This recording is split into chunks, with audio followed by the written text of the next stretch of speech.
ಮಲ್ಲಿಕಾರ್ಜುನ್ ಖರ್ಗೆ ಅವರ ನಿವಾಸದಲ್ಲಿ ಅನೇಕ ರಾಜಕೀಯ ನಾಯಕರು ಬಂದು ಹೋಗಿ ಮಾಡ್ತಿರೋದು ಕೂಡ ಈ ಲೆಕ್ಕಾಚಾರಗಳಲ್ಲಿ ಇವರ ಪಾತ್ರ ಏನು ಅನ್ನೋ ಅನುಮಾನಕ್ಕೆ ಕಾರಣವಾಗ್ತಾ ಇದೆ. ಒಂದು ಅರ್ಥದಲ್ಲಿ ಪವರ್ ಸೆಂಟರ್ ಆಗಿದೆ ಬೆಂಗಳೂರಿನ ಖರ್ಗೆ ಅವರ ನಿವಾಸ. ಎಐಸಿಸಿ ಅಧ್ಯಕ್ಷರ ಜೊತೆಯಲ್ಲಿ ಗೃಹ ಸಚಿವರಾದ ಪರಮೇಶ್ವರ್ ಅವರು ಚರ್ಚೆ ನಡೆಸಿದ್ದಾರೆ. ನಾಯಕತ್ವ ವಿಚಾರದ ಬಗ್ಗೆನೇ ಮಾತನಾಡಿಸಿದ್ರ, ಸಿಎಂ ಸ್ಥಾನಕ್ಕೇನಾದ್ರೂ ತಮ್ಮದೂ ಒಂದಿರಲಿ ಅಂತ ಹೇಳಿ ಟವಲ್ ಹಾಕೋ ಪ್ರಯತ್ನ ಮಾಡಿದ್ರ? ಪರಮೇಶ್ವರ್ ಭೇಟಿ ಹಿಂದಿದೆಯಾ ರಾಜಕೀಯ ತಂತ್ರಗಾರಿಕೆ? ಹೈಕಮಾಂಡ್ ನಿರ್ಧಾರದ ಮೇಲೆ ಹಾಗಾದ್ರೆ ಸಿಎಂ ಬಣದ ಆಟ ನಿರ್ಧಾರವಾಗಿದೆಯಾ? ಹೀಗೊಂದು ಅನುಮಾನಕ್ಕೆ ಕಾರಣವಾಗ್ತಾ ಇದೆ. ಇವತ್ತು ಎಐಸಿಸಿ ಅಧ್ಯಕ್ಷರಾದ ಮಲ್ಲಿಕಾರ್ಜುನ್ ಖರ್ಗೆ ಅವರನ್ನ ಗೃಹ ಸಚಿವ ಡಾಕ್ಟರ್ ಜಿ ಪರಮೇಶ್ವರ್ ಅವರು ಭೇಟಿಯಾದ ಸಂದರ್ಭ. ಅವ್ರು ಹೇಳಿದ್ಮೇಲೆ, ನಮ್ಮ ಎಐಸಿಸಿ ಅಧ್ಯಕ್ಷರು ಹೇಳಿದ್ಮೇಲೆ ಅದಕ್ಕೆ ನಾವು ಎಲ್ಲ ರೀತಿಯ ಗೌರವವನ್ನು ಕೊಡ್ತೇವೆ. ಅವರು ಯಾವ ಅರ್ಥದಲ್ಲಿ ಹೇಳಿದಾರೋ, ಏನ್ ಸೂಚನೆ ಕೊಡ್ತಾರೋ ಮುಂದೆ ಗೊತ್ತಿಲ್ಲ. ಆದ್ರೆ ಅವರು ಹೇಳಿದ ಮೇಲೆ ಅದನ್ನು ಕೇಳಲೇಬೇಕಲ್ಲ ನಾವೆಲ್ಲರೂ ಕೂಡ. ಇಲ್ಲೇ ಗೊಂದಲ ಬಗೆಹರಿಸಬೇಕಾ ಸರ್? ಅಲ್ಲಿಗೆ ಹೋಗೋದು ಬೇಡ ಅಲ್ಲ, ಅದನ್ನ ಅವ್ರು ಹೇಳಿದಾರಲ್ಲ ಆ ರೀತಿ ಅವ್ರು ಹೇಳಿದ ಮೇಲೆ ಅದಕ್ಕೆ ಇಲ್ಲೇ ಬಗೆಹರಿಸ್ಕೊಳ್ಳೋದಿದ್ರೆ ಒಳ್ಳೇದು, ಇಲ್ಲೇ ಬಗೆಹರಿಸ್ಕೋಬೇಕು. ಅಲ್ಲ, 27ಕ್ಕೆ ಏನೋ ವರ್ಕಿಂಗ್ ಕಮಿಟಿ ಮೀಟಿಂಗ್ ಇದೆ. ಅದಕ್ಕೆ ಸ್ವಾಭಾವಿಕವಾಗಿ ಪ್ರದೇಶ ಕಾಂಗ್ರೆಸ್ ಸಮಿತಿ ಅಧ್ಯಕ್ಷರು, ಮುಖ್ಯಮಂತ್ರಿಗಳು ಅದರಲ್ಲಿ ಸದಸ್ಯರಿರ್ತಾರೆ. ಅದಕ್ಕೆ ಹೋಗ್ತಾರೆ. ಅದಕ್ಕೆ ಆ ಸಂದರ್ಭದಲ್ಲಿ ಏನಾದ್ರೂ ಭೇಟಿ ಮಾಡಬಹುದೇ ಗೊತ್ತಿಲ್ಲಪ್ಪ ನನಗೆ. ಅವರು ಯಾವ ಅರ್ಥದಲ್ಲಿ ಹೇಳಿದ್ದಾರೆ ಅಂತ ನಾನು ಹೆಂಗೆ ಹೇಳಕ್ಕಾಗುತ್ತೆ?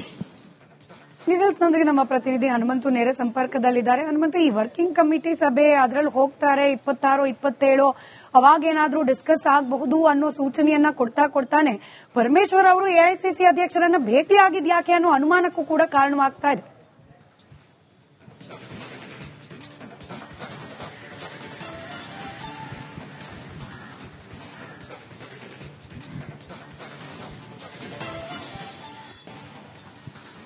ಖಂಡಿತ ಸ್ಮಿತಾ, ಅನುಮಾನನೇ ಬೇಡ, ರಾಜಕೀಯ ಮಾತುಕತೆ ಖಂಡಿತವಾಗಿಯೂ ಆಗೇ ಆಗಿರುತ್ತೆ. ಯಾಕೆ ಅಂತಂದ ಹೇಳಿದ್ರೆ ಅಲ್ಲಿ ಒಂದೊಮ್ಮೆ ಹೈಕಮಾಂಡ್ ಏನಾದರೂ ಪ್ರಬಲವಾದಂತಹ ನಿರ್ಧಾರ, ಪವರ್ ಶೇರಿಂಗ್ ಮಾತುಕತೆಯ ಜಾರಿ ಮಾಡಬೇಕು, ಬದಲಾವಣೆಗೆ ಮುಂದಾಗಬೇಕು ಅಂತಂದು ಹೇಳಿದ್ರೆ ಬದಲಾವಣೆ ಅನಿವಾರ್ಯ ಆದ್ರೆ ನಾನು ಕೂಡ ರೇಸ್ನಲ್ಲಿ ಇದ್ದೇನೆ ಅನ್ನುವಂತಹ ಒಂದಷ್ಟು ಸಂದೇಶಗಳನ್ನ ಆಗಾಗ ಡಾಕ್ಟರ್ ಜಿ ಪರಮೇಶ್ವರ್ ಅವರು ಕೊಡ್ತಾನೆ ಬಂದಿದ್ದಾರೆ. ಮತ್ತೆ ಸತೀಶ್ ಜಾರಕಿಹೊಳಿ ಅವರು ಕೂಡ ಅವರ ಒಂದು ಬಣದ ನಾಯಕರು ಕೂಡ ಪರಮೇಶ್ವರ್ ಅವರ ಹೆಸರು ಪ್ರಸ್ತಾಪ ಮಾಡಬೇಕು ಅನ್ನುವಂತ ಒಂದಷ್ಟು ಡಿನ್ನರ್ ಮೀಟಿಂಗ್ ಗಳಲ್ಲೂ ಕೂಡ ಆಗಾಗ ಸೇರಿದಂತ ಸಭೆಗಳಲ್ಲೂ ಕೂಡ ಚರ್ಚೆಯನ್ನ ಮಾಡಿಕೊಂಡಿದ್ದಾರೆ. ಇದರ ಎಲ್ಲಾ ಹಿನ್ನೆಲೆಯಲ್ಲಿ ಪರಮೇಶ್ವರ್ ಅವರ ಮತ್ತು ಎಐಸಿಸಿ ಅಧ್ಯಕ್ಷ ಮಲ್ಲಿಕಾರ್ಜುನ್ ಖರ್ಗೆ ಅವರ ಭೇಟಿ ಹೆಚ್ಚು ಮಹತ್ವವನ್ನ ಪಡೆದುಕೊಳ್ಳುತ್ತೆ.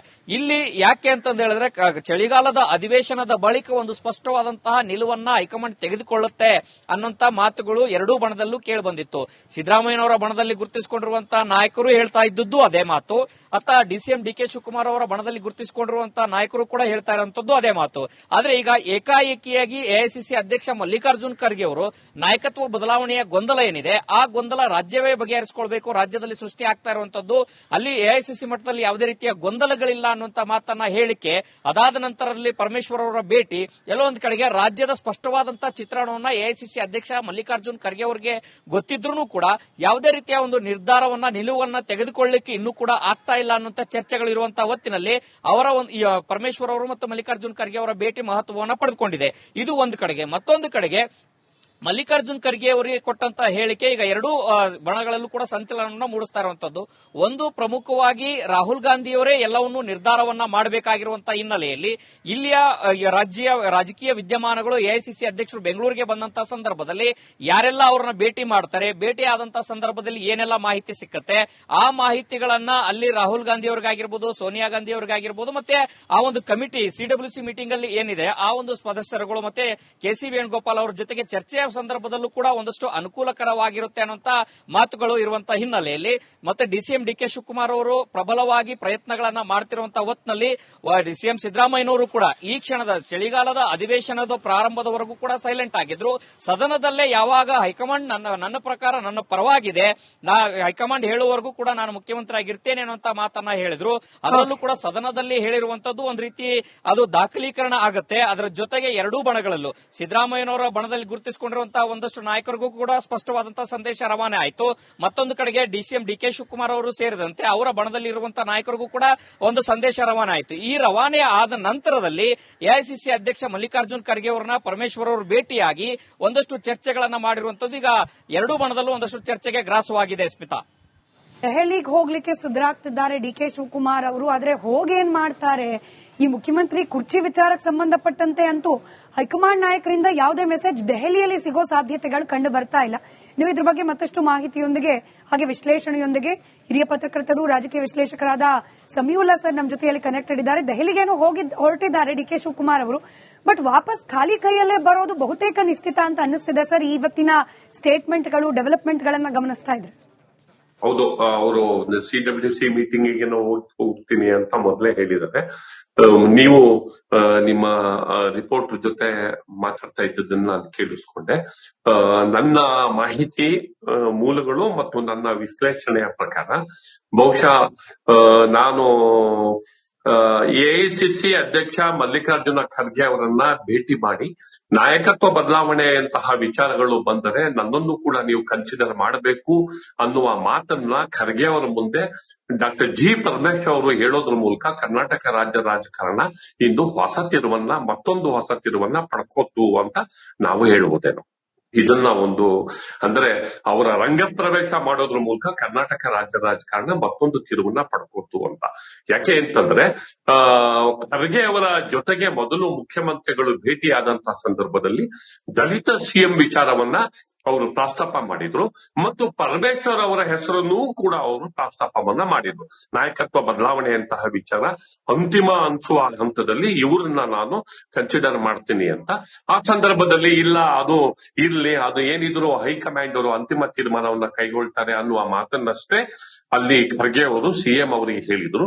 ಒಂದ್ ರೀತಿನಲ್ಲಿ ಅಷ್ಟು ಚೆನ್ನಾಗಿ ಸಿಎಂ ಮತ್ತು ಖರ್ಗೆ ಅವರ ನಡುವಿನ ಮೀಟಿಂಗ್ ನಡೆದಿರಲಿಲ್ಲ.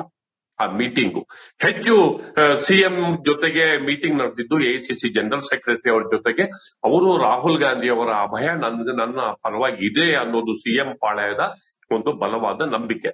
ಆದ್ದರಿಂದ ಮಲ್ಲಿಕಾರ್ಜುನ ಖರ್ಗೆ ಅವರ ಡಾಕ್ಟರ್ ಜಿ ಪರಮೇಶ್ವರ್ ಅವರ ರಂಗ ಪ್ರವೇಶದ ಮೂಲಕ ಕರ್ನಾಟಕ ರಾಜ್ಯ ರಾಜಕಾರಣ ಮತ್ತೊಂದು ಮಜಲಿಗೆ ತಲುಪ್ತು ಅಂತ ನಾವು ಹೇಳ್ಬೋದೇನೋ ಅಂತ ನನಗೆ ಅನ್ನಿಸ್ತಾ ಇದೆ. ಬಟ್ ಸಾಧ್ಯತೆಗಳೇನಿದೆ ಸರ್? ಯಾಕಂದ್ರೆ ಇದು ಒಂದ್ ಅರ್ಥದಲ್ಲಿ ಮದಗಜಗಳ ಕಾದಾಟ ಅನ್ನೋ ರೀತಿಯಲ್ಲೇ ವಿಶ್ಲೇಷಣೆ ಆಗ್ತದೆ. ಡಿಕೆ ಶಿವಕುಮಾರ್ ಹಾಗೆ ಸಿದ್ದರಾಮಯ್ಯನವರ ನಡುವಿನ ಈ ಪವರ್ ಟಸಲ್, ಇದರ ನಡುವೆ ಚಾನ್ಸಸ್ ಏನಿದೆ ಅಂತ ಹೇಳಿ ಡಾಕ್ಟರ್ ಜಿ ಡಿಕೆ ಶಿವಕುಮಾರ್ ಕೂಡ ಅವರು ರಾಜಕಾರಣದ ಎಲ್ಲ ತಂತ್ರಗಳನ್ನ ಬಳಸ್ಕೊಂಡವರು ಮತ್ತು ಅವರು ಶಾಸಕರ ಹತ್ರನೂ ಅವರಿಗೆ ಇದ್ದಂತಹ ನೆಗೆಟಿವ್ ಪಾಯಿಂಟ್, ಆಗ ಇದ್ದಂತಹ ನೆಗೆಟಿವ್ ಪಾಯಿಂಟ್ ಶಾಸಕರ ಬಲ ಇಲ್ಲ ಅನ್ನೋದು. ಆದ್ರೆ ಆ ಕೊರತೆಯನ್ನ ನೀಗಿಸುವ ನಿಟ್ಟಿನಲ್ಲಿ ಅವರು ಕೂಡ ಕೆಲವು ದೊಡ್ಡ ಡ್ರಾಸ್ಟಿಕ್ ಸ್ಟೆಪ್ ಗಳನ್ನ ಅವ್ರ ಗುಂಪು ಕೂಡ ತೆಗೆದುಕೊಂಡಿದೆ.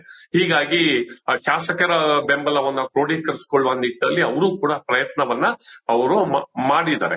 ಆದ್ರೆ ನನಗೆ ಅನ್ಸುತ್ತೆ, ಅವರು ಪಕ್ಷಕ್ಕಾಗಿ ಸಲ್ಲಿಸಿರುವ ಸೇವೆ ಮತ್ತೆ ಇತ್ಯಾದಿ ನಿಮಗೂ ಕೂಡ ಗೊತ್ತಿರೋ ಹಾಗೆ ಇವನ್ನ ಪ್ರಮುಖವಾಗಿ ಮುಂದಿಟ್ಕೊಂಡು, ಮೆರಿಟ್ಸ್ ಅನ್ನೋದನ್ನ ಮುಂದಿಟ್ಕೊಂಡು ಅವರು ಸೋನಿಯಾ ಗಾಂಧಿ ಅವರ ಕೃಪೆಗೆ ಪಾತ್ರರಾಗಲು, ಸೋನಿಯಾ ಗಾಂಧಿ ಅವರು ನನ್ನ ಕೈ ಬಿಡೋದಿಲ್ಲ, ಪ್ರಿಯಾಂಕಾ ಗಾಂಧಿ ಅವರ ಬೆಂಬಲ ನನಗಿದೆ. ಇಲ್ಲಿ ಆಗಿರೋದೇ ಅದು.